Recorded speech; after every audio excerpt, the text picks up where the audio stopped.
Ang araw bago ang depensa ng aking tesis doktoral. Hinawakan ako ng mahigpit ng aking asawa habang sumisigaw ang aking biyenan. Walang dahilan para magmalaki na matalino.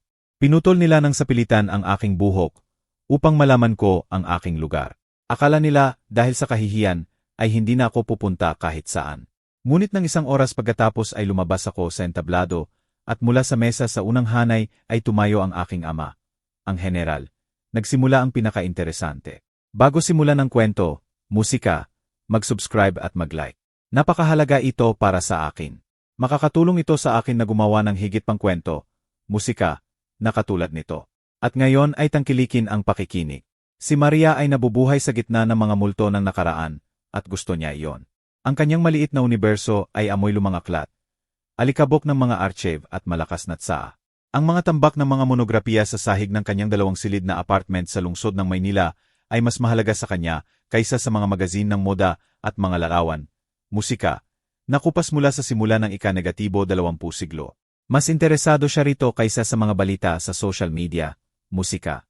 Sa kanyang 30 taon ay halos tapos na ang layunin ng kanyang buong buhay. Sa huling yugto ng pagsusulat ng kanyang tesis, musika, tungkol sa kasaysayan ng buhay urban sa lungsod ng Maynila noong panahon ng mga Amerikano. Ang trabahong ito ay kanyang pasyon, kanyang hangin, kanyang takas mula sa kulay-abo na realidad ng isang gusali ng apartment sa isang popular na barangay. Ang kanyang asawa na si Juan ay hindi naiintindihan ang takas na ito. Para sa kanya, isang senior na mekaniko na 32 taon sa isang auto repair shop, ang mundo ay simple at musika, material. Dapat gumana ang sasakyan, dapat nasa mesa ang hapunan, at dapat salubungin siya ng asawa ng may ngiti. Ang kanyang mga pananaliksik sa mga papel ay tinatawag niyang condescendingly na hobby. Ano ba, musika, historiadora? Sabi niya pagpasok sa kusina, kung saan si Maria, na paligiran ng mga aklat, ay sinusubukang sumulat ng isang kabanata ng paunti-unti. Muli na naman lumalanghap ng alikabok ng mga siglo. Mas mabuti pang magprito ng mga torta. Tahimik na tumayo siya, musika, at pumunta sa kalan. Walang saysay ang makipagtalo. Minahal niya ito, o kahit man lang ang bersyon ni Juan na naalala niya mula sa unang mga taon ng kasal. Ang masayang at malakas na lalaki na humahanga sa kanyang katalinuhan at ipinagmamalaki sa kanyang mga kaibigan na ang kanyang asawa ay magiging siyentipiko. Ngunit lumipas ang mga taon at ang paghanga ay naging inis, lalo na pagkatapos lumipat sa apartment na minana niya mula sa kanyang ama, kung saan malapit na nakatira ang kanyang ina, si Aling Rosa. Si Aling Rosa, musika, dating manager ng isang tindahan ng groceries, ay isang simpleng at matigas na babae. Para sa kanya, ang mundo ay nahahati sa tama at mali. Ang tama ay ang babae ay nasa kusina na nag-aalaga ng mga anak at sumusunod sa asawa. Musika, ang mali ay lahat ng iba pa. At ang tesis ni Maria ay ang pinakamalalang mali. Sobrang talino, sinasabi niya sa kanyang anak kapag akala niya ay hindi naririnig ni Maria. Hindi gusto ng mga lalaki ang ganoon. Ang mga librito niya ay hindi magdadala sa kanya sa mabuti. Nakaupo siya roon na sinisira ang mga mata habang si Juanito ay nagugutom. Sinusubukan ni Maria na balewalain ito. Sanay siya sa kalungkutan. Ang kanyang sariling pamilya ay musika, komplikado. Namatay ang kanyang nanay nang siya ay 15 taon at ang kanyang tatay, si Diego Alejandro Castillo, ay isang matigas at reserbadong lalaki, general ng dibisyon. Pinalaki niya siya tulad ng sundalo. Walang sentimentalismo. Ang kanilang relasyon ay laging tense. Musika, puno ng hindi pagkakaunawaan. Halos tumigil sila sa pakikipag-usap pagkatapos na, laban sa kanyang kagustuhan. Musika, pakasalan niya si Juan, isang simpleng manggagawa. Ngunit isang buwan bago, musika, sa ika-negatibo 60 kaawan ng kanyang ama. Nagdesisyon siyang tumawag. Ang usapan ay awkward, ngunit sa huli ay bigla siyang nagtanong, kumusta ang iyong agham? Ang tesis, tatay, itinama niya. Matatapos ko ito suon ang depensa. Mabuti iyan sabi niya pagkatapos ng pause. Dapat dalhin ang mga bagay hanggang wakas. Ang maikling usapang iyon ay nagbigay, musika, lakas sa kanya. Sa unang pagkakataon sa maraming taon, ay naramdaman niya na marahil ay ipinagmamalaki siya nito. Ang araw na iyon, musika, ay lalong mabigat. Ibinigay ng kanyang academic advisor ang 3 kabanata na may maraming koreksyon at alam ni Maria na naghihintay sa kanya ang isang gabi na walang tulog. Nakaupo siya sa kusina na sinusubukang magkonsentrete nang pumasok si Aling Rosa. Nakatira siya sa katabing gusali at pumapasok ng walang tawag gamit ang kanyang sariling susi. Muli na naman sa mga librito, sabi niya mula sa pintuan. Iniiwan ang isang bag na may yogurt sa mesa at ang sahig ng kusina ay hindi nababakbak. Magandang hapon, Aling Musika, Rosa. Pupunahin ko na, sagot ni Maria ng magalang. Pupunahin, ginaya siya ng biyenan. Habang pupunahin mo tayo ay matatakpan ng dumi. Ang babae ay dapat ayusin muna ang bahay at pagkatapos ay asikasuhin ang kanyang musika, mga kalokohan. Lumipat siya sa sala, pinadaanan ang daliri sa estante ng aklat at ostentatiously tiningnan ang alikabok. Si Juanito ay babalik musika. Mula sa trabaho na pagod at ang bahay ay magulo. Hindi mo siya pinahahalagahan.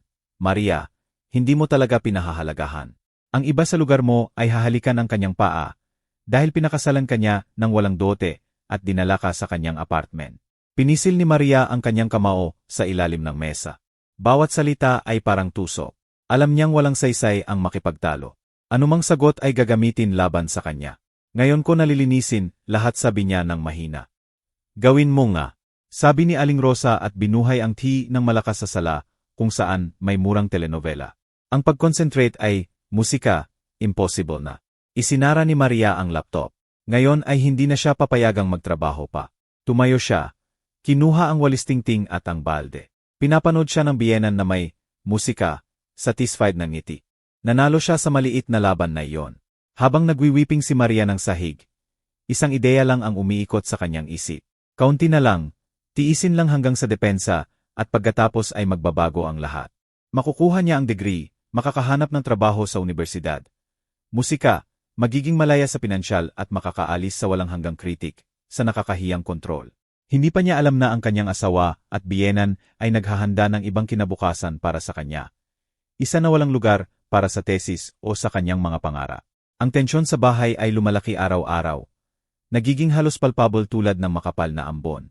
Bawat pahina na isinulat ni Maria, bawat gabi na ginugol sa mga aklat, ay tiningnan ni na Juan at ng kanyang ina bilang personal na insulto. Parang nagkaroon sila ng tacit alliance upang patunayan sa kanya ang walang saysay ng kanyang mga gawain.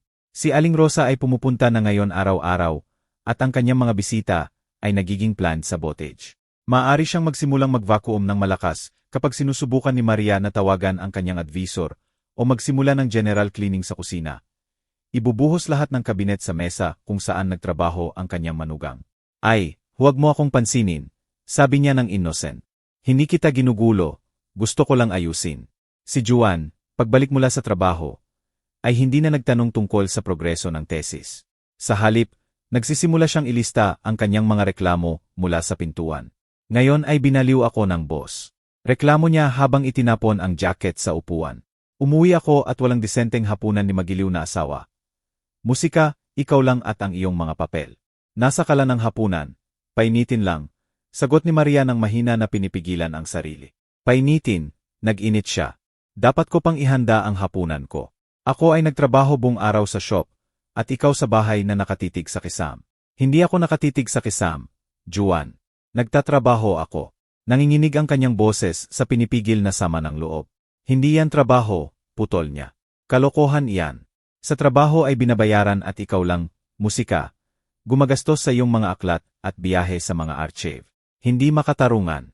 Si Maria ay may maliit na scholarship sa graduate at kumikita extra sa pagsusulat ng musika. Artikulo para sa mga historical magazine. Doon niya sinasaklaw ang kanyang simple na pangangailangan at musika, bahagi ng gastusin sa bahay. Ngunit mas gustong balewalain ito ni na Juan at Aling Rosa. Sa kanilang pananaw sa mundo, siya ay isang dependent. Isang gabi, desperado sa kanilang patuloy na kritik, nagkulong si Maria sa banyo at tumawag, musika, sa kanyang ama. Hindi niya plano na magreklamo. Gusto lang marinig ang pamilyar na boses. Tatay, hello. Hello, anak. Ang kanyang boses ay matigas tulad ng dati. Ngunit may mainit na touch. May nangyari ba? Parang iba ang boses mo. Wala, okay lang. Pagod lang ako. Maraming trabaho. Ang thesis, siguro. Soon ang pre-defense. Mahalagang yugto iyon, sabi niya. Ang mahalaga ay huwag sumuko. Naniniwala ako sa iyo. Si Maria ay natulala, hindi makapagsalita, musika. Sa kanyang 30 taon, ay unang beses niyang marinig iyon. Naniniwala ako sa iyo, tatay. Sabi niya na nilunok ang bukol sa lalamunan. At gusto mo bang pumunta sa aking depensa? Tahimik sa linya. Para saan? Tanong niya sa wakas. Wala akong alam diyan. Magiging estranghero ako. Gusto ko lang talaga na nandyan ka, sabi niya. Tahimik ulit siya. Sige, sabi niya sa wakas, kung mahalaga sa iyo, ipadala mo ang petsa at lugar. Nandyan ako. Paglabas ng banyo, may luha sa mata niya, ngunit hindi sa desperasyon, kundi sa pag-asa. May malayong alis siya na mahina sa pagpapakita ng emosyon, ngunit totoo. Kinabukasan, lumampas si Aling Rosa sa sarili. Dumating siya na may malaking kaldero ng beef nilaga. Eto, sabi niya na isinaksak sa ref. Nagluto ako para sa linggo dahil nakikita kong payat si Juanito, musika, sa iyong mga sandwich. Natigilan si Maria. Siyempre, binawalan ni Aling Rosa na kahapon ay naghanda siya ng buong hapunan na 3 putahe. Ang gabing iyon, habang kumakain si Juan ng nilaga nang may ganang pinupuri ito, inilunsad ni Aling Rosa ang susunod na atake. Nakipag-usap ako sa kapitbahay, si Aling Valeria, simula niya ng malayo. Ang kanyang pamangkin, mabait na babae mula sa mahinang pamilya, nagbebenta. Naghahanap ng murang apartment na paupahan. Natense si Maria, musika, na nararamdaman ang problema. At naisip ko, tiningnan siya ng biyenan na may ganoong tingin na walang magandang ipinapahiwatig. May halos walang laman na silid tayo, ang ginagamit ni Maria para sa kanyang mga papel. Bakit hindi natin paupahan sandali? Makakatulong sa kanya at sa atin may dagdag na pera. Natakot si Maria, musika, satsaa. Magpapaupa sa estranghero sa kanilang 2 silid na apartment kung saan, musika, halos walang espasyo para magtrabaho. Sobrang labis. Aling Rosa, impossible yan, sabi niyang matatag. Ang aking study iyan. Nagtatrabaho ako roon. Study. Umirak ang biyenan. Pinapatawa mo ako. Nagkakalat ka ng basura at tinatawag mo itong study. Nanay, seryoso, hindi maganda iyan. Musika, singit ni Juan, na parang gulat sa ideya. Hindi maganda ang magsuot ng pantalon sa ulo. Putol ni Aling Rosa. Tumulong sa mabuting tao, maganda. Ipangako ko na kay Valeria na pag-iisipan natin. Maaari mo bang sabihin na pag-iisipan natin? At sinabi natin, hindi, sabi ni Maria ng malamig. Pinisil ni Aling Rosa ang labi. Hindi sanay sa pagtanggi. Makikita natin, sisitsit niya. Makikita natin kung paano ka awit kapag napagod si Juanito na buhayin ka. Tumayo siya mula sa mesa at umalis na isinara ng malakas ang pintuan. Tiningnan ni Juan ang kanyang asawa na may guilt. Maria, sorry, hindi ko alam na maisip niya iyan. Ang problema ay hindi kung ano ang maisip niya. Juan, sagot niya na pagod. Kundi na pinapayagan mo. Kinuha ang mga plato at pumunta sa kanyang study. Umupo siya sa desk, ngunit hindi makapagtrabaho. Parang nasa besieged fortress siya. Alam niyang hindi susuko ang mga kaaway. Susubukan ng depensa ng paulit-ulit hanggang makita ang mahinang punto. At ang pinakamahinang punto ay ang kanyang sariling asawa. Ang inaasahang liham mula sa universidad ay dumating sa isang gray na Martes. Sinusuri ni Maria ang mail na inilalayo ang mga bill at ad fleer, musika, nang makita ang official envelope na may emblem ng pamantasan ng Pilipinas. Huminto ang kanyang puso at pagkatapos ay bumilis, musika. Nanginginig ang kanyang mga kamay sa pagbubukas. Sa loob, sa makapal na papel, ay nakaprint ang hinintay niya ng 5 taon. Minamahal na Maria Diego Castillo, ipinapalam namin na ang depensa ng inyong tesis para sa musika, grado ng doktora sa kasaysayan ay nakaschedule sa Marso 15, 2024 sa -2:00 ng hapon.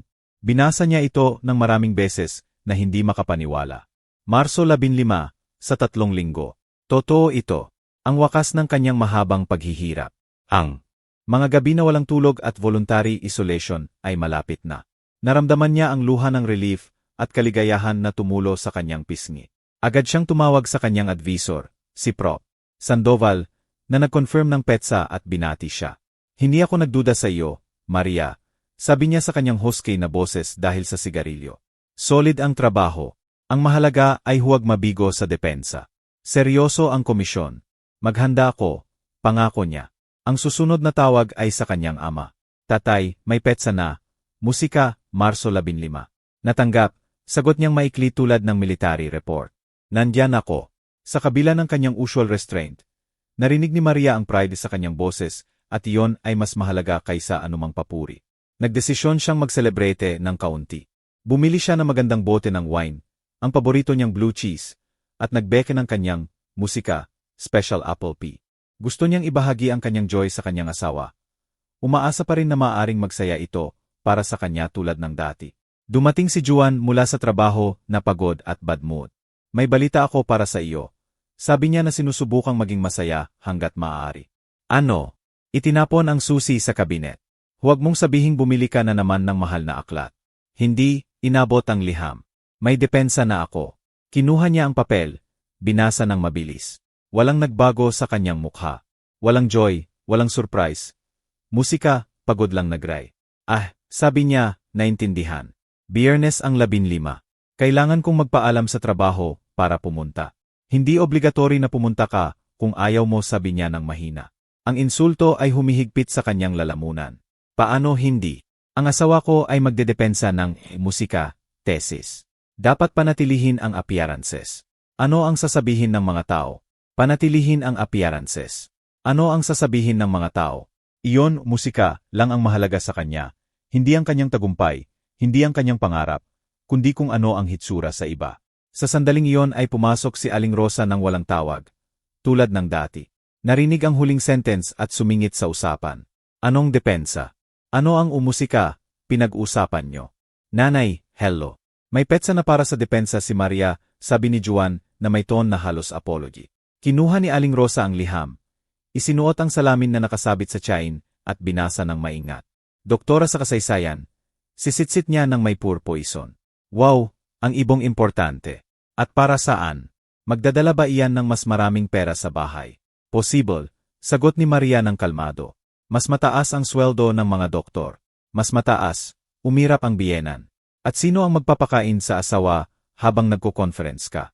Sorana. Itinapon ang liham sa mesa. Pakinggan musika, ang payo ko, Maria. Itigil mo ang mga kalokohan na iyan. Mas mabuti pang magkaanak ka ulit. Kailangan ni Juan ito, musika, ng tagapagmana. Nagpapapel katulad ng manok na may itlog. Ang babae ay dapat asikasuhin ang pamilya, hindi ang agham. Ang agham ay para sa lalaki. Hindi na ito passive aggression. Direktang insulto ito, pagwasak sa lahat ng mahalaga sa kanya. Si Aling Rosa Maria ay, musika, tumayo. Nanginginig ng kaunti ang kanyang mga kamay. Ngunit matatag ang boses. Ito ay musika. Ang aking buhay at ako ang magdedesisyon kung paano ko ito mabubuhay. Kung magkakaanak ulit o isusulat ang aking thesis. Ganyan ka na magsalita. Ang biyenan, musika, ay tumayo rin. Namula ang mukha. Natuto kang maging bastos sa matatanda. Hindi ako bastos, naglalagay lang ako ng boundaries. Anong boundaries? Lumapit sa kanyang anak. Juan. Musika, narinig mo. Nag-utos siya sa akin at sa nanay mo. Ilagay mo siya sa lugar niya. Si Juan ay nasa gitna nila na confused at miserable. Tiningnan ang umusika, nanay, pagkatapos ang asawa. Nanay. Hindi ibig sabihin yon ni Maria. Sumabog lang siya. Putol ni Aling, musika, Rosa. Hindi ko papayagan na bastusin ako sa bahay na ito. Hindi ito ang bahay niya. Sabi ni Maria ng malinaw at mahina. Bahay ito ng anak niya. Ako ay may-ari rito katulad niya. Nakahinga ng malalim si Aling Rosa sa indignasyon. Binuka ang bibig para ilabas lahat. Ngunit bigla siyang natigilan. Tiningnan si Maria ng may purhate. Kinuha ang bag at umalis ng walang paalam. Sa silid ay nanatili ang mabigat na katahimikan. Bakit ganyan? Sabi sa wakas ni Juan. Hindi ka ba makapagtimpi? Hindi, Juan, sagot niya. Tinitigan siya ng matigas. Hindi na. Naintindihan niya na noong araw na iyon ay tumawid sila sa point of no return. Sa unang pagkakataon ay hayagan siyang sumalungat sa kanyang ina at hindi siya sinuportahan. Pinili niya ang neutrality na, musika, sa totoo ay betrayal. Nasira ang festive dinner. Ang bote ng wine ay nanatiling hindi binuksan. Tahimik na kinuha ni Maria ang lahat at pumunta sa kanyang silid. Alam niyang hindi ito tatantanan ng biyenan. Maghihiganti ito ng malupit. Pagkatapos ng skandal, nagkulong si Aling Rosa. Hindi tumawag o pumunta sa ilang araw. Alam ni Maria na ito ay ang calm before the storm. Nagpaplano ang biyenan ng kanyang revenge at sinasabi ng intuition na ang atake ay sa puso, sa kanyang thesis. Si Juan ay naglalakad sa bahay na mas madilim kaysa ula. Nagkunwaring walang nangyari, ngunit ang tensyon ay maaring putulin ng kutsilyo. Nakonsensya siya, ngunit ang aminin ito ay lampas sa kanyang lakas. Sa halip, nakakahanap, musika, siya ng comfort sa maliliit na kritik. Bakit hindi pa naplansa ang mga shirt? Tanong niya sa umaga. Alam na nagtrabaho si Maria hanggang 3:00 ng hapon. Punong-puno na naman ng walang laman ang ref. Sabi niya sa gabi, binabaliwala na siya ay hindi pa nakapunta sa palengke kahit isang beses sa linggo. Tahimik si Maria. Nag-iipon siya ng energy para sa main battle. Lahat ng kanyang isip o musika ay nasa preparation para sa depensa. Muling isinusulat ang speech, naghahanda ng sagot sa possible questions. Musika, binabasa ang bawat kabanata ng 100 beses. Isang Sabado umaga, habang nagtatrabaho, pumasok si Aling Rosa ng walang katok na may fake sweet smile. Hello, mga anak. Musika, kumanta siya. Naisip ko na nag-away tayo ng walang dahilan. Lahat tayo tense. Si Mariang nagtatrabaho tulad ng bubuyog. Nagdesisyon akong tumulong. Inilagay sa sahig ang balde na may tubig at walis tingting.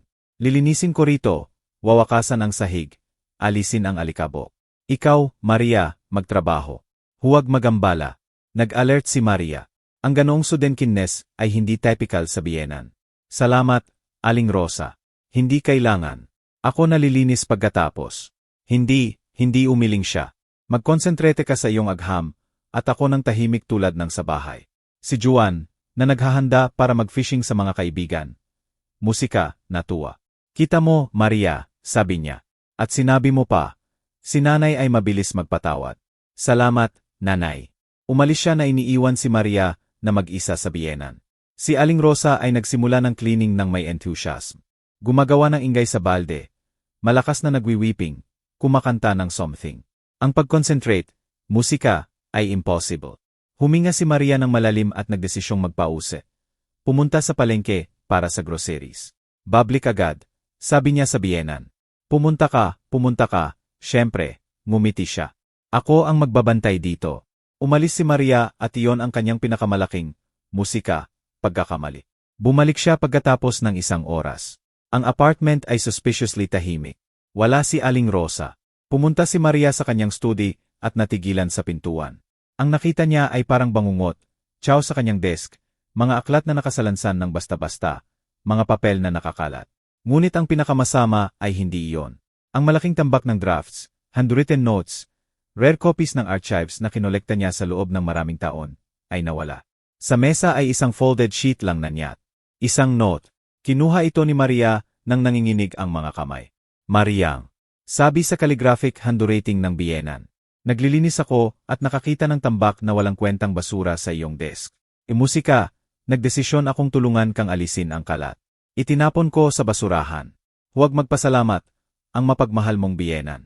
Naramdaman ni Maria na lumulubog ang sahig. Tumakbo siya sa basurahan sa halway. Ngunit huli na. Naipasa na ang basura kaninang umaga. Lahat nawala. Mga taon ng trabaho. Unique at irreplaceable na materials. Bumagsak siya, musika, sa sahig sa koridor at humagulgol. Hindi lang revenge ito, pagbatay sa kanyang pangarap. Nang bumalik si Juan mula sa fishing, masaya at satisfied. Musika, natagpuan niya ang kanyang asawa sa terrible state. Nakaupo sa sahig ng kanyang silid. Napaligiran ng scattered books na umuugoy tulad ng sa trance. Maria, ano ang nangyari? Lumapit siyang takot. Inabot niya ang note ng tahimik. Binasa niya, nagbago ang mukha. Nanay, bulong niya. Hindi niya kaya. Siguro hindi niya naintindihan. Naintindihan niya lahat, Juan. Sigaw niya, pinaghahalo ang sakit. Musika, galit at desperasyon. Ginawa niya iyan ng sinasadya, upang hindi ako makapagdepensa, upang sirain ako. Makikipag-usap ako sa kanya. Kinuha ang phone. Hindi, pinigilan siya ni Maria. Huwag kang magpahiya. Tumayo siya. Musika, wala ng luha. Sa kanyang mga mata ay bon dessert lang. Gusto ko na huwag na siyang pumasok ulit sa pintuang ito. Sabi niya ng mahina. Kailanman. Tiningnan siya ni Juan ng takot. Naintindihan niya na hindi histeria iyon. Ultimatum ito. Sige, sabi niya, makikipag-usap ako sa kanya, ipagbabawal ko siyang pumunta. Lumabas siya para tumawag. Narinig ni Maria ang kanyang muffled voice mula sa hallway. Una matigas, demanding, pagkatapos ay lumambot. Narinig niyang sabihin, Nanay, bakit ganyan? Naiintindihan ko. Musika, gusto mo ang pinakamabuti. Hindi siya alis. Makikipag-usap ako sa kanya. Kakalma siya. Naintindihan ni Maria lahat. Traitor siya ulit. Hindi ipinagbawal. Nag-apologize. Naghanap ng kompromis kung saan walang maaari. Lumapit siya sa bintana. Sa labas ay bumubuhos ang mahinang ulan na nakakainis. Gray at hopeless tulad ng kanyang buhay. Naisip niya na kaunti na lang ang oras.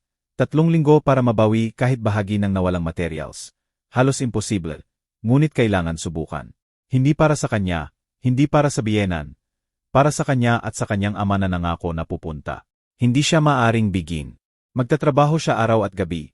Gagawin ang imposible at pagkatapos ng depensa ay alis siya at hindi na babalik sa bahay na puno ng kasinungalingan at betrayal. Ang susunod na 3 musika. Linggo ay naging endless at exhausting marathon para kay Maria. Natutulog siya ng 3 o 4 na oras sa isang araw. Kumakain ng on the go na nakakalimutan ang normal na pagkain. Ang apartment ay naging chaos na wala ng pakialam. Si Juan, nakokonsensya, sinusubukang tumulong sa chores. Nagluluto ng simple meals, musika, inaalis ang labada sa washing machine. Ngunit ang kanyang tulong ay clumsy at inexperienced at karaniwan ay iniiwasan niyang makasalubong si Maria. Si Aling Rosa, tulad ng ipinangako ni Juan, ay hindi na pumupunta, ngunit ang kanyang invisible presence, musika, ay nararamdaman sa lahat. Tumatawag siya sa kanyang anak araw-araw, at pagkatapos ng mga tawag na iyon, ay lalong madilim at irritable siya. Sobrang worried si nanay, sabi niya isang gabi habang si Maria, na may pulang mata sa pagod, ay sinusubukang ibalik mula sa memory ang citation mula sa rare archival document. Sabi niya hindi niya sinasadya, hindi niya naisip. Huwag siyang mag-alala. Putol ni Maria nang hindi tinitingnan, musika, ang laptop. Mag-isip siya ng mabuti sa susunod, bago itapon ang trabaho ng maraming taon ng iba. Sobrang harsh mo sa kanya, sinisi siya niya. At siya ba ay hindi harsh sa akin? Mabigat na tiningnan siya ni Maria. Juan, magkasundo tayo hanggang depensa, huwag pag-usapan ang nanay mo. Kung hindi ako makakapagtrabaho. Nagkunot ang noo niya na offended. Ngunit hindi nakipagtalo. Nagtrabaho si Maria ng possessed, nag-contact sa colleges sa ibang lungsod. Humihingi ng scans ng needed articles. Gumugugol ng oras sa online libraries na naghahanap ng clues. Ang kanyang advisor, si Prof. Sandoval, nang malaman ang nangyari, nagalit. Barbarismo iyan. Umugong sa phone. I-demand siya sa damage to property. Hindi worth it, sagot niya na pagod. Gusto ko lang tapusin ito. Kaya mo ba? Tanong niya ng mas kalmado. Ang oras ay makipot. Kaya ko, sabi niyang matatag. At ginawa niya. Mga araw bago, musika, ang depensa ay ipinadala niya ang final version at presentation. Pagod siya tulad ng squeezed lemon, ngunit satisfied. Ginawa niya ang lahat ng posible. Sa buong panahong iyon, ang mga tawag ng kanyang ama ang sumuporta sa kanya. Tumatawag siya bawat 2 o 3 araw. Musika, maikling tanong, kumusta? Kailangan ba ng tulong? At pagkarinig ng kaya ko. Sabi niyang tiisin at binabaan. Ang mga laconic talks na military style ay mas mahalaga kaysa oras ng comfort mula sa mga kaibigan. Naniniwala siya sa kanya at wala siyang karapatang bigin siya. Ang araw bago ang depensa ay bumili siya ng bagong dress, simple elegant, dark green, na nagpapakita sa kanyang greenish eyes dahil sa pagod. Nag-ayos ng buhok, ang kanyang magandang brown hair, na hindi naayos sa mga linggo ay muling bumagsak sa soft waves. Gusto niyang maging dignified. Ito ang kanyang battle at armado siya. Musika, ang gabing iyon. Biglang lumapit si Juan na may cheap bouquet ng flowers, astromelias, binili sa street vendor sa metro. Para sa iyo, bulong niya. Good luck, salamat, kinuha niya.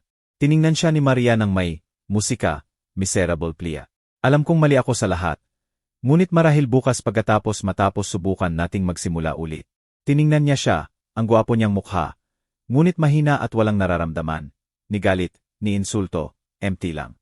Pag-usapan natin yan bukas. Sabi niya. Ayaw niyang bigyan siya ng false hope. Ngunit ayaw din mag-eskandalo bago ang K-Day. Maagang natulog siya, ngunit hindi makatulog. Pinag-replay ang speech, possible questions, answers. Ready siya, confident sa kanyang trabaho. Ngunit sticky anxiety, viscous fear ay hindi siya tinatantanan. Musika. Nararamdaman niyang hindi madaling sumuko si Aling Rosa. Hindi siya ang uri na tumatanggap ng defeat, at ang ideyang iyon ay hindi siya tinatantanan. Hindi niya alam na ang kanyang worst nightmare ay nasa pintuan na at ang gabing iyon ay ang huli ng kanyang dating buhay. Hindi pa niya alam na bukas ay ipagtatanggol niya hindi lang ang kanyang thesis, kundi ang kanyang karapatang maging tao. Gumising si Maria ng mas maaga sa madaling araw dahil sa strange anxiety. Nakahiga sa dilim na nakikinig sa regular breathing ni Juan. Hindi naiintindihan ang dahilan ng kanyang unis. Lahat ay musika, ready. Ang polished speech hanggang last word. ang presentation sa USB, ang dress sa upuan. Ngunit ang premonition ng disaster ay hindi nawawala. Tahimik na tumayo siya at pumunta sa kusina para sa tubig. Pagbukas ng ilaw ay nagulat siya. Sa mesa ay si Juan at ang kanyang nanay. Hindi natutulog, naghihintay sa kanya. Ano? Ano ang ginagawa niyo rito? Bulong ni Maria. Dahan-dahang tumayo si Aling Rosa na may sinister smile. Sa kamay niya ang hair cutter machine, ang ginagamit ni Juan para sa sedeburns. Dumating kami para mag-ayos, sabi niyang mahina. Tumayo rin si Juan, hindi siya tiningnan, mata sa sahig. Juan, ano ito? Umatras si Maria. Sobrang taas ng tingin mo sa sarili, Maria, sabi niya ng muffled at alien voice. Sobrang talino mo ba? Hindi gusto ng mga lalaki ang ganoon. Dagdag ni Aling Rosa na lumalapit. Gusto nila simple na babae sa bahay at nakalimutan mo ang iyong lugar. Ano ang pinag-usapan nyo? Umatras si Maria sa wall, puso sa lalamunan. Ipapaalala namin sa iyo, ngumiti ang biyenan. Upang huwag kang magmalaki. Upang malaman mo kung sino ang boss sa bahay. Hindi ka magmamalaki ng iyong buhok sa mga estranghero, musika, sa academic council. Walang dahilan para magmalaki na matalino. Noon naintindihan ni Maria lahat. Sobrang savage, sobrang monstrous, na tumanggi ang Brian na maniwala. Hindi bulong niya. Tumango si Juan at sa wakas tiningnan siya. Sa kanyang mata walang love o pity, cold at clumsy envy lang. Tama si nanay, tama na. Sumugod siya sa kanya.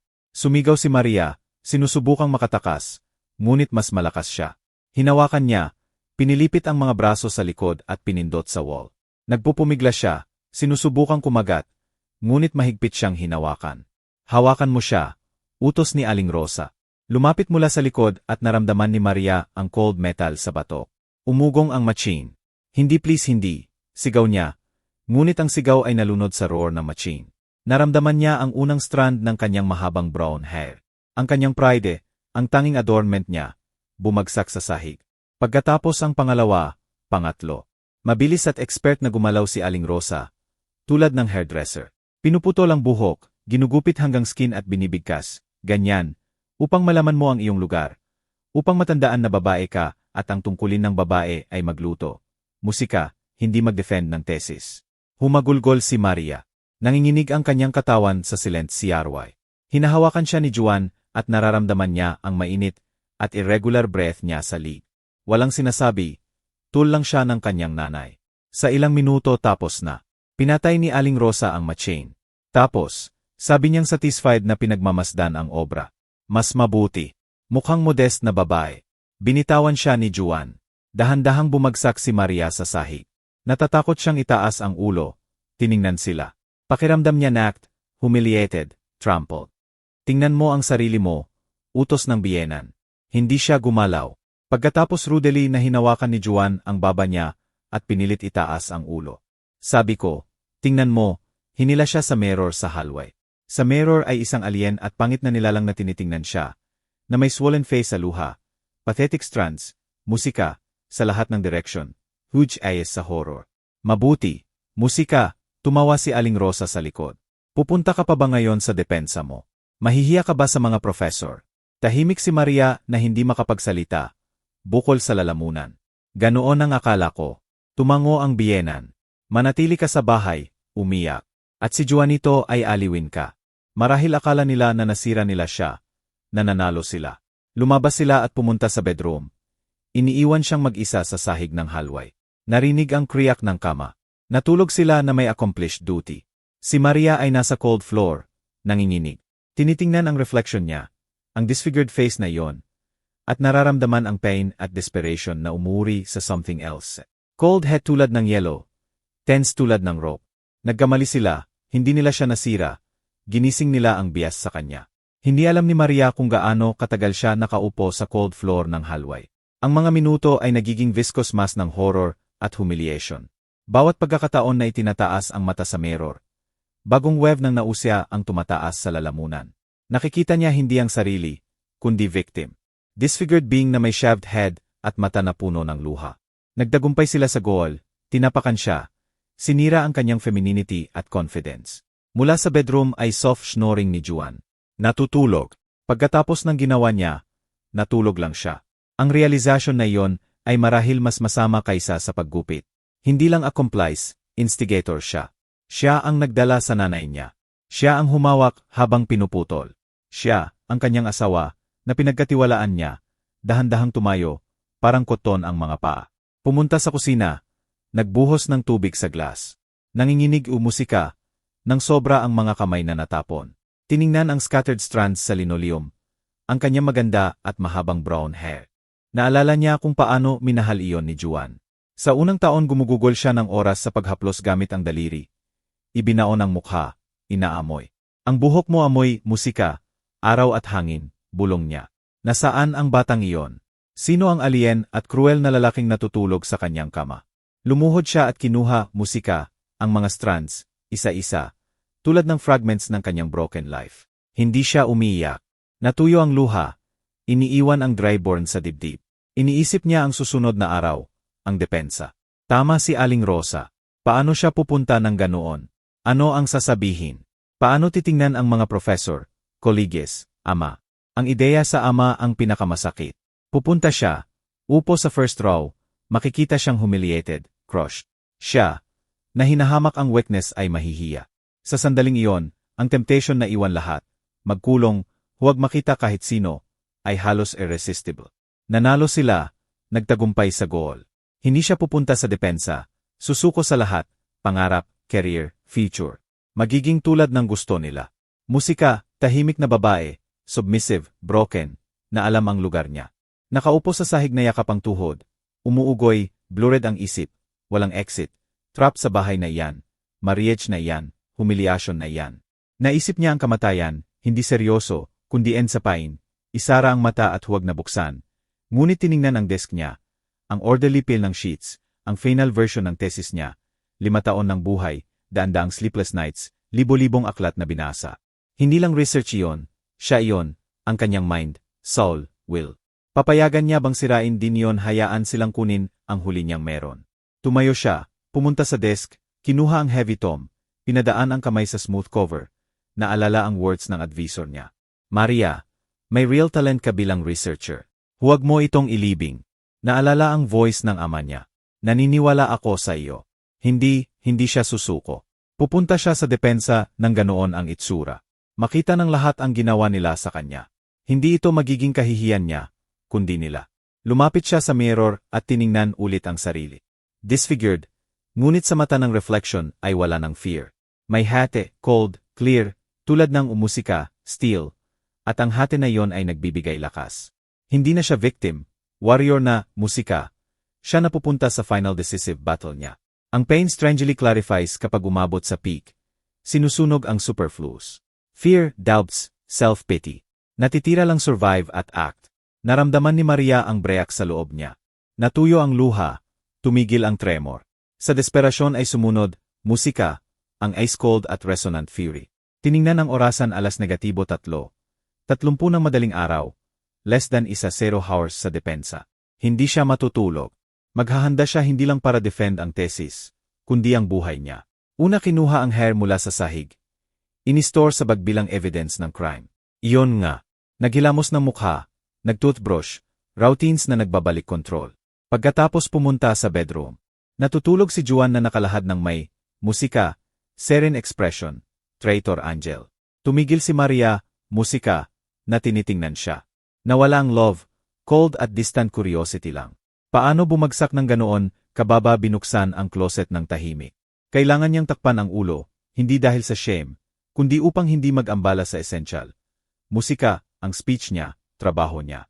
Sinuri ang scarves at shawls at nahawakan ng daliri ang soft at fresh. Inilabas niya, silk scarf na binili taon na ang nakaraan, at hindi pa nasuot. Deep emerald green, color ng strength, rebirth, pumunta sa mirror at sinubukan itali. Pagkatapos ng trees ay maganda. Naka-frame sa mukha, nagtatago ng disaster.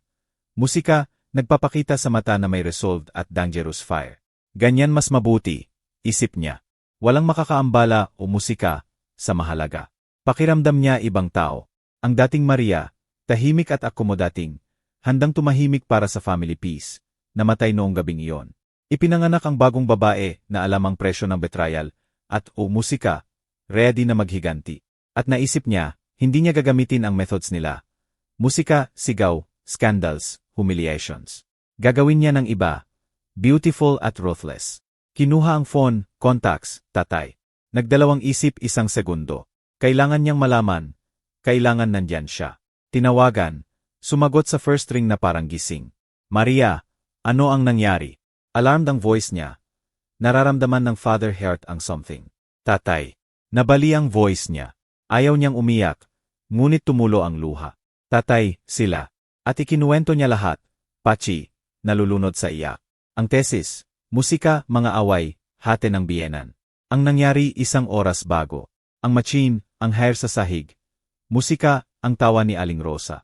Sa kabilang linya, dense silence, tangible. Tatay, tawag niya takot. Nakikinig ako. Mababa at terrible ang voice niya.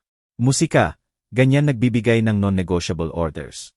Nasa apartment sila. Natutulog. Sabi niya, pakinggan mo ako ng mabuti, anak. Kunin mo ang documents mo, laptop at lumabas ka diyan ngayon. Saan? Ipadadala ko ang sasakyan para sa iyo. Darating sa building mo sa 40 minutes. Dadalhin ka ng driver sa hotel. Ayusin ko lahat. Matulog ka ng ilang oras, mag-ayos at pupunta sa depensa. Tatay, hindi ko kaya. Ganyan ka pupunta. Still ang voice niya. Naintindihan mo ba, Maria? Pupunta ka at ipagtatanggol, musika, ang trabaho mo. 5 taon para rito. Hindi mo hahayaang ang mga iyon na sira siya sa paghahanap ng words. Ang mga taong iyon ay sirain ka. Nandyan ako, musika, sa first row. Gusto kong ipagmalaki ang anak ko. Natulala si Maria. Inaasahan niya galit, advice, reproaches. Hindi, ang quick, precise, military support na ito. Naintindihan mo ba? Ulit niya. Tatay, mabuti. At sa asawa mo at nanay niya makikipag-usap ako pagkatapos. Ako, huwag mag-alala. Musika, binabaan. Natuyo ang luha. Dumating ang hard certainty, tulad ng granite. Hindi siya nag-iisa. May ama siya sa side niya, mabilis at tahimik. Kinuha ang essential, dress, shoes, laptop, USB na may presentation, thesis ng walang huri. Bago lumabas, tumigil siya sa pintuan ng bedroom at tiningnan si Juan na natutulog. Bulong siya ng something sa panaginip at humarap sa kabila. Tiningnan niya siya ng walang head, cold at distant contempt. Patay na siya para sa kanya. Sumulat siya ng short note. Umalis na ako. Huwag mo akong hanapin.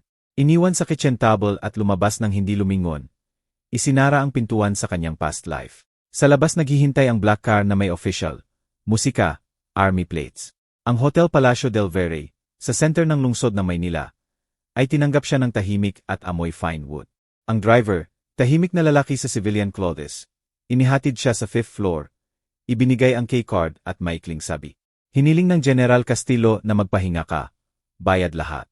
Malaki at elegant ang room. Huge bed na may white sheets. Panoramic window sa morning city. Itinapon ni Maria ang bag sa sahig at pumunta sa window. Umahon ang araw.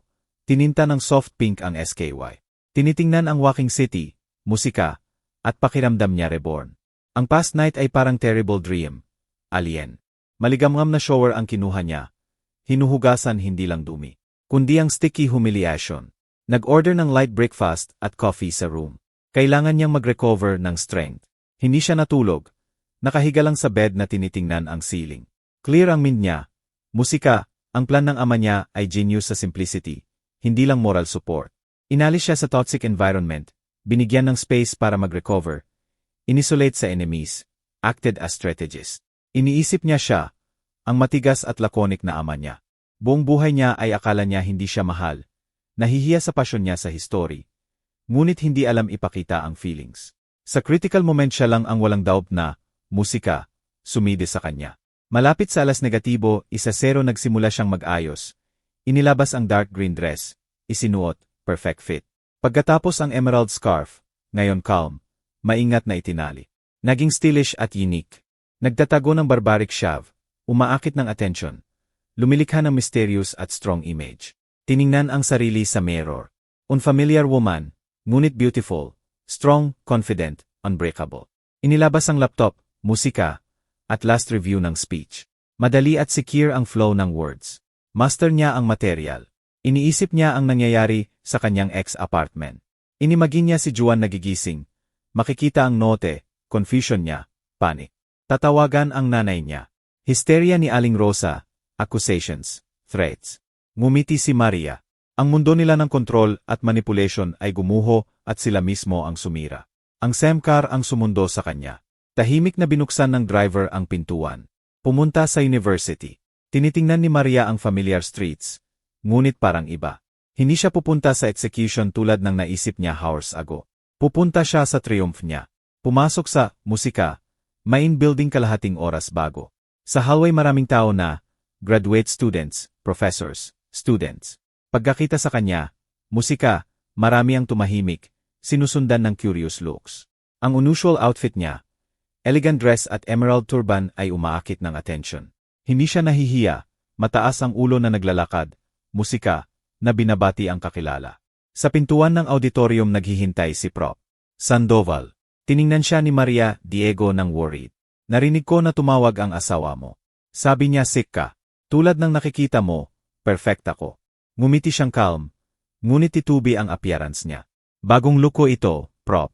Sandoval, sabi niya. Nagdesisyon akong baguhin ang image para sa bagong buhay. Maingat na tiningnan siya niya, at sa wise eyes niya nabasa ang understanding. Mabuti, sabi niya, bold, very bold.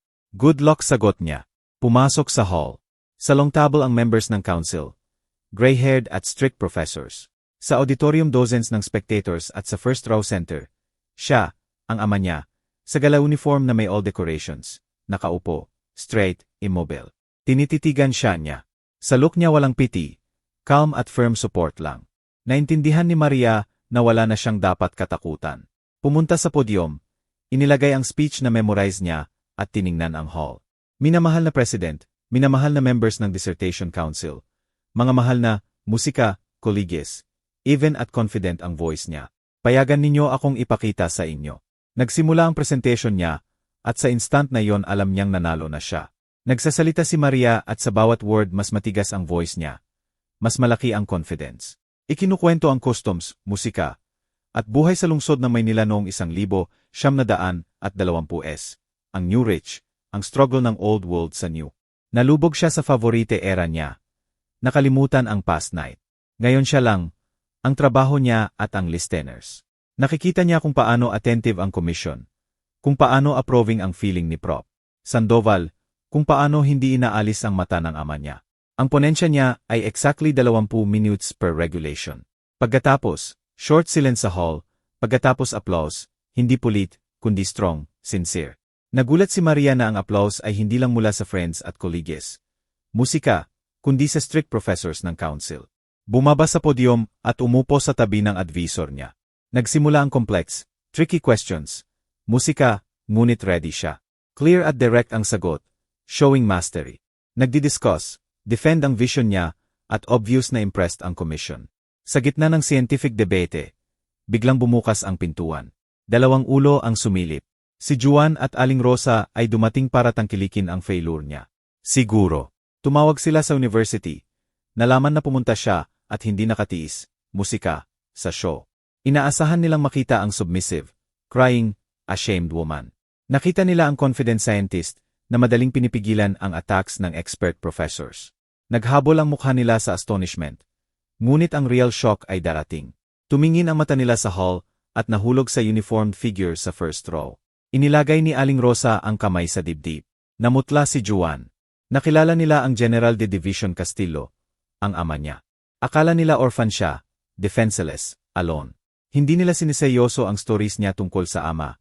Tiningnan bilang child fantasies. At nandyan siya, real, imposing. Hindi siya tinitingnan, tinitingnan sila. Hinila ni Aling Rosa ang braso ng anak. Sinusubukan lumabas ng tahimik, ngunit late. Nakita sila ng ama. Hindi siya gumalaw, hindi nagbago expression, tinitingnan lang. At sa look na yon maraming cold, fury, na sigurong nagyelo sila sa loob. Nagpatuloy ang depensa. Nag-oppose talk. Pagkatapos ang advisor, lahat positive. Musika, sabi ni Prof. Sandoval sa intervention niya.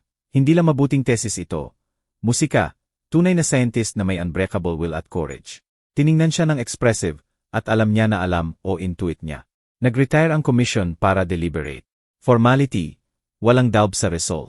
Sa 0 minutes bumalik at in-announce ng President sa unanimous decision ng Dissertation Council ng Pamantasan ng Pilipinas.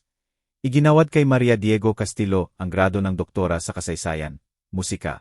Ang hall. Sumabog sa applause. Tumayo ang mga tao, lumalapit, binabati, pinipisil ang kamay. Tinatanggap ni Maria, ngumingiti, ngunit binabantayan ang ama niya sa gilid ng mata. Hindi siya nagmamadali, musika, naghihintay. Nang bumaba ang wave ng congratulators, tumayo siya na itinatuwid ang balikat. Ang presence niya ay oozing power at authority. Hindi siya pumunta sa kanya, pumunta sa exit, kung saan nakatambay si Juan at Aling Rosa na confused. Hindi sila makalabas. Pinipigilan sila ng look niya tulad ng invisible leash. Lumapit siya. Magandang hapon, sabi niyang mahina. Ngunit ang voice niya ay umugong sa tahimik na hall tulad ng thunder. Ako ang ama ni Maria, General de Division Castillo at kayo, supose, ang asawa at biyenan niya. Bulong si Juan ng something. Sumadsad ang balikat ni Aling Rosa. Sa tingin ko, sabi ng ama ng mahina pa rin, kailangan nating mag-usap tungkol sa education. Family values at Article 121 ng Penal Code. Serious o medium injuries sa state ng violent emotion. Si Aling Rosa, natigilan ako. Yaong man, tiningnan si Juan. Gawin mo ang favor, samahan mo ako. May short men's talk na naghihintay sa atin. Inilagay ang heavy, hantulad ng weight sa balikat niya. Sa instant na yon, sa exit, lumitaw ang dalawang malalaking lalaki sa strict civilian suits. Biglang lumabas mula sa wala. Lumapit kay Juan mula sa both sides. Tara, sabi ng isa ng polite, ngunit non-negotiable. Hinawakan sa elbows at inilabas. Walang resist siya, tulad ng lamb sa slaughter. Bumalik ang ama kay Aling Rosa, na parang malapit ng mahimatay. Sa iyo, ginang, ang talk, musika, ay pagkatapos, sabi niya, kapag ikinuwento na ng anak mo lahat. Samantala umuwi ka at maghintay. Musika, humarap siya at pumunta kay Maria. Naiwan si Aling Rosa na mag-isa sa gitna ng hall. Lahat tinitingnan siya ng curious, contempt. Musika, judgment. Ito ang kanyang galos at siya lang ang umakyat. Si Aling Rosa ay nakatayo sa gitna ng university, hallway tulad ng statue. Applause, congratulations. Musika, murmur ng voices. Lahat dumating tulad ng sa thick cotton. Ang mga tao dumadaan na nagbibigay ng shade at curious looks. Pakiramdam niya nakt sa Central Plaza, humiliated, crushed. Ang genius plan niya, astuta revenge niya, bumalik sa kanya. Gusto niyang makita ang shame ni Maria, ngunit nakita ang triumph niya. Gusto niyang sirain siya, ngunit nakita ang unbreakable wall sa likod niya, ang General Father. Ang uniform na iyon, medals, cold look na walang good promise, lahat real. Hindi nagsisinungaling si Maria at ngayon ang terrible man na iyon ay dinadala ang anak niya. Musika, ang kanyang Juanito, sa unknown na may dalawang silent gorillas. Pinisil ng East Vice ang puso niya sa panik. Ano ang gagawin sa kanya? Ano ang ibig sabihin ng general sa men's talk? Ang phrase ng penal code ay umuugong pa rin. Sinusubukan niyang imagine kung ano ang nangyayari kay Juan at ang mind niya ay nagpipinta ng horrors. Dinadala sa black car sa bundok. Ini-interrogate sa damp basement. Tumakbo siya sa exit na umaasang makita kung saan dinadala. Ngunit sa street walang car. Musika ni Juan, ni General, Bossy City lang, hurried students, passing cars. Inilabas ang phone, dinyal ang number ng anak nang nanginginig ang daliri. Long tones. Walang sumasagot. Dinyal ulit, walang kwenta. Bumagsak siya sa bench sa entrance. Wala siyang strength para tumayo. Ano ang gagawin? Saan pupunta? Sa pulis. Ano ang sasabihin? Hello. Dinakip ng general ang anak ko, dahil kagabi kasama ko siyang ginupitan ang anak niya. Parang lokura. Nakaupo sa cold bench at ang buhay ay dumadaloy. Lawing students, loving couples, hurried professors. Gumuho ang mundo niya. Bigla niyang naintindihan kung ano ang ginawa niya. Lagi niyang akala matalino siya, astuta, manipulator, ngunit tanga at arrogant na sablend hate sa manugang sinira ang sariling anak. Naisip niya si Maria, ang tahimik at insignificant girl, musika, na hinamak niya ay strong, unbreakable. Hindi lang resisted, nanalo. Nanalo hindi sa sigaw, musika, o hysteria, kundi sa intelligence at dignity. At iyon ang worst humiliation para kay Aling Rosa. Samantala sa cozy cave malapit sa university, si Maria ay nasa table kasama ang ama niya. Tinanggal niya ang uniform na naiwan sa strict shirt, musika, at mukhang less imposing, old tired man lang. Congratulations, doktora, sabi niya na itinataas ang teacup. Ipinagmamalaki kita. Ngumiti si Maria. Ang simple phrase na iyon ay mas mahalaga kaysa degrees. Salamat, tatay, sa pagpunta at sa lahat. Tumango siya. Ipinagtatanggol ang pamilya sa anumang paraan. Ano ang mangyayari kay Juan? Naglakas loob siyang magtanong. Tiningnan siya ng ama ng penetrating. Huwag mag-alala, hindi siya hinahawakan physically, tiyalan lang. Ipapaliwanag ang basics ng malconduct. Ano ang mangyayari sa umangat ng kamay sa babae? Lalo na anak ng general. Siguro naiintindihan niya. At ang nanay niya, dumilim ang mukha ng ama. Sa kanya legal tal. Naghahanda ng papers ang assistant ko. Ihademand namin sa moral damage. Threats. Hindi kami magre-request ng jail. Sisirain namin siya. Alisan ng lahat upang matandaan ang lesson hanggang huli. Natigilan si Maria. Cruel, ngunit just. Tatay, marahil hindi sabi niyang mahina. Hayaan siyang husgahan ng Diyos. Ang Diyos sa langit putol niya. Sa lupa may batas at honor. Nilabag ang honor ng pamilya natin. Hinamaka niya, kailangan magbayad. Tinakpan ang kamay niya ng kanyang mainit, strong hand. Maria, sabi niya ng mas malambot. Alam kong naging masama akong ama. Busi sa service. Musika, hindi kita binigyan ng attention. Sisihin ko ang connection mo sa lalaking iyan. Hindi ko nakita agad, ngunit gusto kong ayusin. Payagan mo akong protektahan ka. Ginawa mo na, bulong niya. Nakaupo sila at sa unang pagkakataon sa maraming taon ay mabuti at calm sila together. Ang abis na naghiwalay sa kanila sa maraming taon ay nagsisimulang magsara. Sa kabilang side ng city, sa gray at boring office tulad ng investigator, si Juan ay nakaupo sa chair sa harap ng dalawang serious men. Hindi sila nag-threaten, hindi sumisigaw, calm at methodical ang tanong, at ang calm na iyon ay mas nakakatakot. Nagtatanong tungkol sa trabaho niya, income, buhay kasama si Maria, sino ang nagbabayad ng apartment, pagkain. Nag-uutal siya, nagsisinungaling. Inilalabas ang papers, bank extracts, ipinakikita ng tahimik at gumuho ang list niya. Pagkatapos tanong tungkol sa past night, details. Ano ang sinabi ng nanay niya? Ano ang ginawa niya? Naintindihan niyang alam nila lahat. Bawat word gesture. Naintindihan mo ba, young man, sabi ng isa sa wakas, na ang acts mo ay covered ng several articles ng penal code. Illegal deprivation of liberty, injuries, threat to life, serious penalties. Tahimik si Juan na nakayuko. Ngunit kind ang General Castillo, sabi ng isa pa. Ayaw niyang sirain ang buhay mo pa. Ipinapasa niya ang condition. Immediate divorce. Iwan mo kay Maria Diego ang all property at never lalapit sa kanya o pamilya niya. Pause. Kung hindi, ang talk na ito ay magpapatuloy official sa ibang lugar sa ibang tao. Naintindihan mo ba? Feverish na tumango si Juan. Mabuti. Sabi ng una. Umalis ka. Tumayo siya sa cotton legs at lumabas. Free siya. Ngunit pakiramdam niya tapos na ang buhay niya. Nawala lahat at siya lang ang may kasalanan. Paglabas ng common office building, ngunit hostile people, gabi na.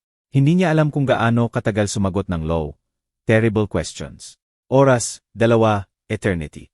Pakiramdam niya squeezed, empty, terrified. Veiled pero real ang threat. Naintindihan niyang hindi nagbibiro ang ama ni Maria. Nakabitin. Sa thread ang buhay niya. Hindi siya umuwi. Nandoon ang nanay niya at imposible siyang makita ngayon. Siya ang may kasalanan ng lahat. Inilagay siya sa horror na iyon. Pumunta sa bahay ng friend. Nagsinungaling na nag-away kay Maria at humingi ng stay. Buong gabi uminom ng chep cognac at umusika, naisip. Sa unang pagkakataon sa maraming taon, talagang naisip. Review ang buhay niya kay Maria at nakita ang ugly picture. Nakita niya ang sarili childish. Musika, selfish, weak, nagtatago sa likod ng nanay niya, pagkatapos asawa niya. Pinayagan ang nanay niya na hamakin ang babaeng minahal niya noon. Inggit sa successes niya sa halip na ipagmalaki, at sa huli ginawa ang worst. Traitor at monstrously humiliated siya. Musika, kinaumagahan, na may heavy head at mas heavy heart, pumunta sa bahay. Kailangan niyang kausapin ang nanay niya. Tinanggap siya ni Aling Rosa sa pintuan pale. Ngunit may fire sa mata. Ano ang nangyari? Tanong niya. Nasaan ka? Ano ang ginawa sa iyo? Kinausap ako nanay, sagot niya pagpasok. At ano? Nag-threaten. Ipinaliwnag sa akin ang buhay. Paano musika, kumilos, paano hindi? At natakot ka. May contempt ang voice niya. Duwag sa galon ng general. Nanay, natakot ako. Tinitigan siya niya ng matigas. Alam mo ba bakit? Kasi tama siya. Hindi tayo kumilos tulad ng descent. Huwag mong musika. Sabihin iyan sigaw niya. Ipinagtanggol ko ang pamilya. Inilagay ko sa lugar ang arrogant na babae. Ginupitan mo ang isang tao, musika, sigaw niya. Sinira mo hindi lang buhay niya, kundi akin. Dahil sa iyo nawala lahat ko. Asawa. Bahay respeto. Asawa. Tumawa siya. Makakahanap ka ng 100 pa.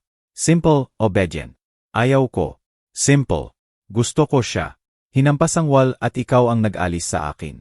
Nagsigawan sila ng oras. Sa unang pagkakataon hindi siya sumuko. Musika, hindi surrender. Inilabas niya lahat ng naipon sa maraming taon. Pain, guilt, hati sa suffocating love niya. Sa wakas siya ay musika, nasira, umupo sa sofa at umiyak. Ano ang gagawin natin ngayon? Anak, wala na ako. Tayo, bitter smile. Wala nang tayo, nanay. May ikaw at may ako. At kailangan kong mabuhay somehow. Pumunta siya sa silid niya at isinara ang pintuan. Kinabukasan humingi siya ng divorce. Nalaman ni Maria mula sa lawyer na ibinigay ng ama niya. Mabilis ang process. Walang claim si Juan. Pipirmahan lahat. 1 linggo pagkatapos ng depensa, bumalik si Maria sa apartment. Ngayon sa kanya lang. Si Juan at Aling Rosa ay lumipat na. Walang laman, tahimik, ngunit madaling huminga. Naglakad siya sa mga silid. Inisip niyang mararamdaman ang pain sa pag-alala. Ngunit hindi, relief lang. Nagsimula ng new life. Nagremodel, itinapon ang old furniture na nagpapaalala ng past. Maraming trabaho, nagtuturo sa university, nagsusulat ng articles. Ang pangalan niya ay nagiging known sa academic circles. Musika, madalas bumisita ang ama niya. Uminom ng tsaa sa New at Bright Kitchen. Nag-uusap, musika, tungkol sa history, politics, life. Mulang natuklasan siya. Anong remarkable man? Musika, intelligent at strong na halos nawala. Si Aling Rosa ay sinusubukan siyang kontak ng maraming beses. Tumawag na humihingi ng forgiveness. Mariang, naintindihan ko na lahat. Umiyak siya. Mali ako. Patawarin mo ang matandang tanga na ito. Nakikinig si Maria nang walang paniniwala sa word. Pinatawad kita, Aling Rosa, sabi niya. Ngunit ayaw kitang makita sa buhay ko. At si Juanito ay nagpipilit. Sobrang suffer niya, mahal ka niya. Pinili ni Juanito, sagot niya at binabaan. Alam niyang tama ang ginawa, defended niya ang sarili, protected. Musika, restored justice. Ngayon free siya. Free na buuin ang buhay niya ayon sa gusto niya. Walang pakialam sa opinyon ng iba. Walang fear o humiliations. Nanalo siya at ang victory ay sweet tulad ng spring air pagkatapos ng long winter. Lumipas ang 2 taon. Ang spring sa lungsod ng Maynila ay maaga at mainit. Si Maria ay nasa terrace ng kanyang new country house. Pinapanood ang ama niya na si Diego Alejandro na nagtuturo sa anak niyang si Miguelito. 5, musika, taon na mag-play ng kite. Nanganak siya 1 taon bago sa kanyang new husband.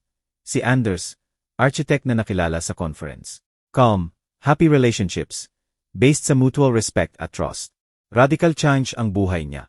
Pagkatapos ng depensa, mabilis umakyat, naging associate professor, sumulat ng recognized books, independent at happy. Ang house kasama si Anders, musika, ay puno ng light, laughter, love. Bihira niyang naalala si Juan at ang nanay niya tulad ng bad dream. Alam niyang magkasama silang nakatira sa apartment na iyon. Hindi nakabangon si Juan. Nawala ang trabaho. Namumuhay sa side jobs sa musika shops. Sabi ng friends marami siyang iniinom. Si Aling Rosa ay tumanda na nakayuko. Ang bossy character niya ay nandyan pa. Ngunit wala nang pinag-uutusan. Musika, broken ang anak. Distant relatives pagkatapos malaman ang story. Isolated siya.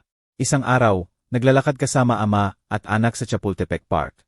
Nagkaharap sila face to face. Si Aling Rosa sa bench na mag-isa, pinapakain ang pigeons. Nakita sila, nagtwist ang mukha. Nakilala si Maria, ang General Castillo. Nahulog ang look niya sa happy, loving child. Hawak ang kamay ng lolo. Anak mo yan, bulong niya pagdaan. Calm sagot ni Maria. Anak ko, ato musika, ito ang tatay ko, ang lolo niya. Tiningnan ni Aling Rosa ang General, ang happy child, si Maria. Sa mata niya, nakita ni Maria hindi hat, kundi something worse. Black, abysmal envy, envy sa life na binuo ni Maria, sa happiness na inalis ni Aling Rosa, musika, sa sarili niya. Walang sinabi, tumalikod lang. Naglalakad si Maria sa Alameda na hawak ang kamay ng asawa. Malapit tumatakbo ang anak niya na malakas tumatawa. Tiningnan ang Clear Spring SKY, musika, at naisip na amazing ang life. Minsan para makahanap ng true happiness, kailangan tumawid, musika, sa worst hell. Tinawid niya ito at lumabas na victor. Ito ay kwento tungkol sa kahit sa darkest night ay makakalabas sa light kung hindi ka susuko, musika, at naniniwala sa sarili mo. Kung natouch ka, support ito ng like at subscribe sa channel. Sabihin sa comments kung nakipaglaban ka ba para sa dignity mo at paano ka nanalo. Ang support nyo ay tumutulong sa amin gumawa ng more true stories. Salamat sa pagiging kasama namin.